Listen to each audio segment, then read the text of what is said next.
Hi, so good to have you, Kim, today on day 2 of Money 2020. How's it going for you so far?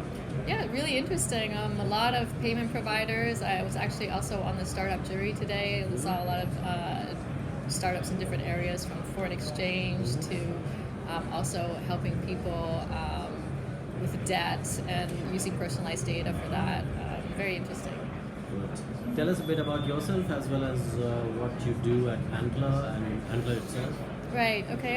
So I'm originally from Vancouver. Started with KPMG mergers and acquisitions with big companies. And after that, I wanted to go work in more earlier stage. So I started a company focused on growth capital and IPOs in the life sciences space.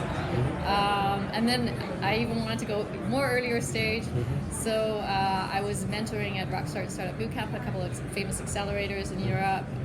And I ran across Antler in November, and I really liked that they were trying to, what they were doing is institutionalizing the friends and family round, making it easier for investors to invest in startups, and also providing individual founders a platform to build companies from scratch.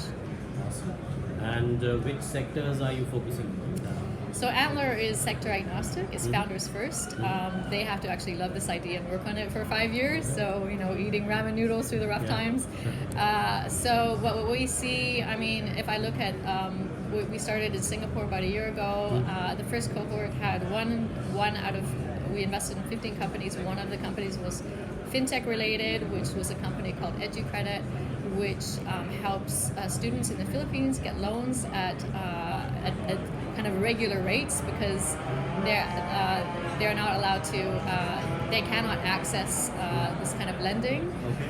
And what happens is the company called EduCredit forms partnerships with companies and with universities to help give students loans at nominal rates, and also leases equipment. So that was one out of 14 companies, and now in their second cohort, they have about 5 or 6 fintech companies. Okay. So 2 companies in cryptocurrency, one lending, helping to bridge the gap with margin traders, and also a platform focused on millennials, more product focused, and a couple in the secondaries market, again making sure that startups have, investors have more liquid access to startups. Good. And your personal interest areas within this, where do you like to be? I actually, because I have a background in pre-med, and I also work with life sciences companies, my interest is really on the digital health side, or preventative health side. So the triangle between the insurer, the medical professional, and the patient, making sure that if the patient is a healthy person, keeps a healthy lifestyle, that they can benefit from better insurance premiums. How far do you think insurers have used this aspect to, apart from launching all these shiny apps that nobody seems to get on board? Not far enough. I mean, there's a lot of insurers that are kind of playing the startup space. I think that they're not focusing enough on this area. I mean, they really need to look at the data and analytics behind the patient and make sure that they understand that and implement that into their program. And I don't see that being done right now. Where is kind of the way I saw it, it seems to me like there's a lot of friction points along the health or life value chain, so to speak.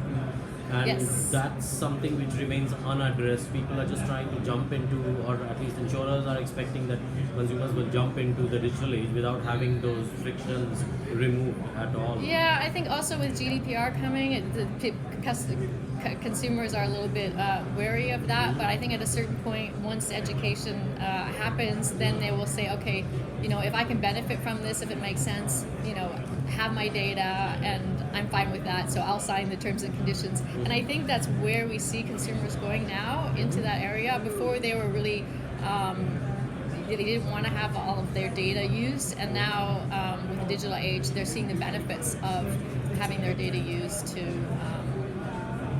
so that they can get a benefit from it. Directly. Excellent. So already have some of these startups spotted out and Yes, there are a few, but of course they have obstacles because they're startups and they have to deal with these big, legacy systems and the insurers, and it's about how to deal with these legacy systems. You see the same thing with banks, and that's going to take. The insurers are a little bit behind the banks in that respect. Okay, so it's a price which banks can actually take away possibly if they act fast enough. Um, I think more of the newer banks, the challenger banks, not the legacy banks. Yeah, they Yeah. still have to get their ducks in a row, as you would Yes. say in Britain. Definitely, Great. definitely. Excellent. So, what do you see next 2 to 3 years? What are the top 2-3 predictions in the space? Whether you Yeah. want to take on the fintech or your pet project or the pet area, which is health. Yeah, I mean, a lot happening in cryptocurrency because of this cybersecurity is becoming more important. So you see a lot of money going towards cybersecurity. A lot of fintechs in that space, making sure that the data is well protected.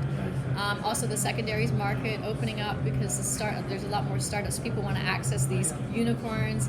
I mean, if you look back to 50 years ago, it took years and years to build a company, and now you can build a unicorn in 2 years. So people want access to this fast-moving tech.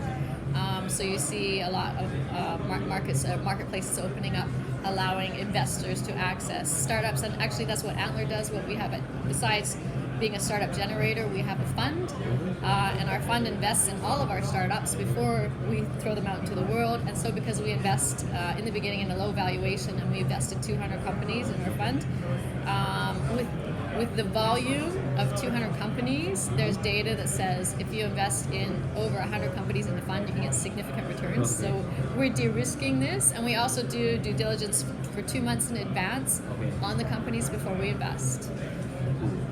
Excellent. Kim, was a pleasure talking to you. I hope you have a nice rest of the event and hope to see you at the party tonight. Yes, See okay, you. thank you, Bye-bye. you too. Bye.